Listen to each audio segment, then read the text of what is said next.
They said if I heard her purr at night, I must not answer. They said if she called my name in a human voice, I must pretend I was deaf. They said if I ever saw her eyes glow like burning palm oil in the dark, I must look away, because the last man who didn't was found in the morning with his heart missing and cat footprints on his chest. That was the night I realized the money was never meant to be spent. It was meant to trap me. In my village of Obinagu, stories lived longer than people. Elders died, houses collapsed, trees fell, but stories remained, sitting by the fire, waiting for the next mouth to feed them breath. Everyone knew the story of the feline woman. Children were warned with her name. Hunters avoided the forest paths tied to her legend. Even the bravest masquerades never danced near the ruined compound at the edge of the village, the one swallowed by wild udala trees and silence. So when 3 strangers came looking for me, I knew trouble had learned my name. They arrived at sunset, when the sky was the color of old blood. Their clothes were clean in a way that did not belong to Obinagu. No dust, no sweat, no respect for the land. The tallest among them spoke. "We are looking for Kelechi, son of Onwarye." My mother's hand froze where she was grinding pepper. I stepped forward. "I am here." He smiled without warmth. "We have work for you." I should have refused, but hunger is louder than wisdom. They told me the pay first. 3 heavy leather bags dropped at my feet. When I opened one, my breath left my body. Gold cowries, old notes, coins with faces of kings long forgotten. "This is only the first payment," the man said. "You will watch over a woman for 7 nights. I laughed nervously. "Is that all?" "No," he replied softly. "You will survive her." The elders were called. Libations were poured. Warnings were spoken. My grandmother grabbed my wrist so hard her nails cut skin. "She is a deep hunger child, a hunger that has never been fed," she whispered. But the strangers only smiled.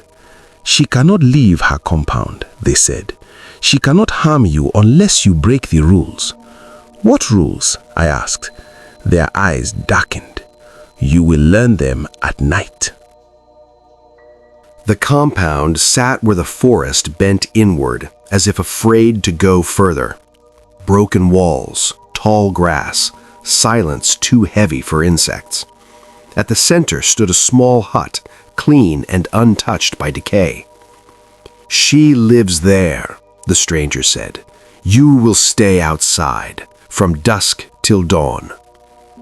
"And if I leave?" He looked at me like one looks at a goat already chosen for slaughter. "You will wish she had eaten you." Then they left. The sun sank. The forest exhaled. That was when I heard the first sound. A soft purr, deep, vibrating, ancient. My skin tightened. From the hut, a woman stepped out. She was beautiful in a way that hurt to look at. Skin like polished ebony, eyes large and gold, catching moonlight too well. Her movements were slow, graceful, predatory. She smiled. "Kelechi," she said, "you are young." My heart hammered. "Yes, my lady." She tilted her head. "They paid you well?" "Yes." Her smile widened, revealing teeth just a little too sharp. "They always do." She circled me like a cat inspecting prey. "You may sit," she said, "but do not sleep." "I will not." "You may speak," she continued, "but do not lie." "I won't." "You may look at me," she whispered, stepping close, "but do not desire me." That last rule hit hardest. She laughed softly, a sound like claws against wood. "Good," she purred. "We will get along." That night, nothing happened, which was worse, because silence allowed fear to grow teeth. On the second night, the forest changed. I heard my father's voice. "Kelechi, my son." My father had been dead for 10 years. My knees weakened. The feline woman watched me closely. "Do not answer," she said gently. "But that is a lie wearing his skin." The voice cried louder, begging, accusing. Tears burned my eyes. I stayed silent. The voice screamed. Then it laughed. Something moved in the trees, fast, low, wrong. The feline woman's eyes glowed brighter. "You passed," she said. "Many don't." She cooked that night. The smell was unbearable. Pepper soup, roasted meat, palm oil. My stomach betrayed me with a loud growl. She placed the bowl before me. "Eat." I was not told I could. She smiled slowly. "I am telling you now." I hesitated. "Does it have a price?" "Everything does." I pushed the bowl away. Her eyes flashed. "You are learning," she said, impressed. The soup crawled back into the bowl on its own. I nearly ran. By the fourth night, curiosity outweighed fear. "What are you?" I asked. She considered me. "Once," she said, "I was a woman wronged by men who thought power belonged only to them."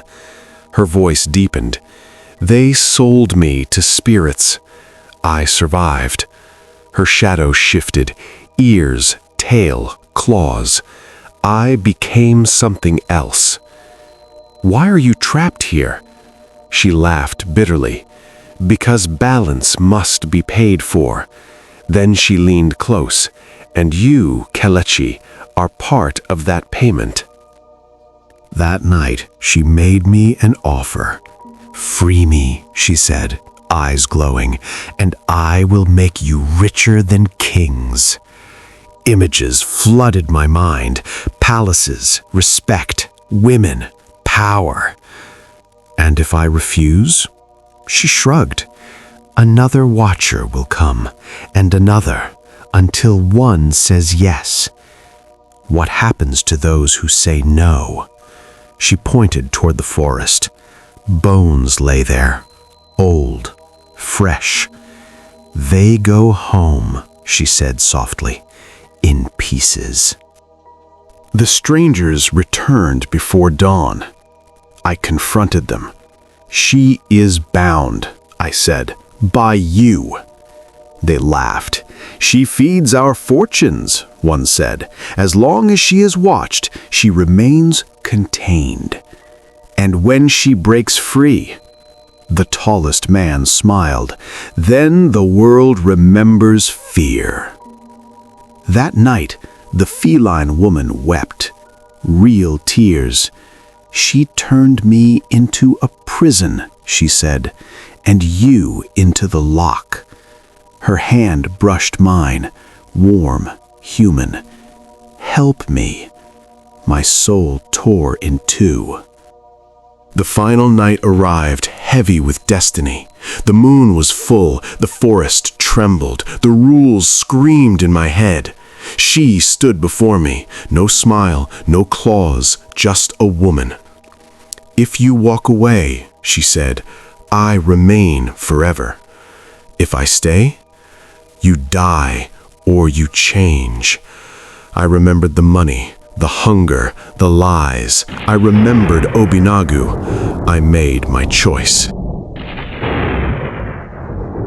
At dawn, the compound burned. The strangers were found dead, throats torn, gold melted into blood. The feline woman was gone. So was Kelechi.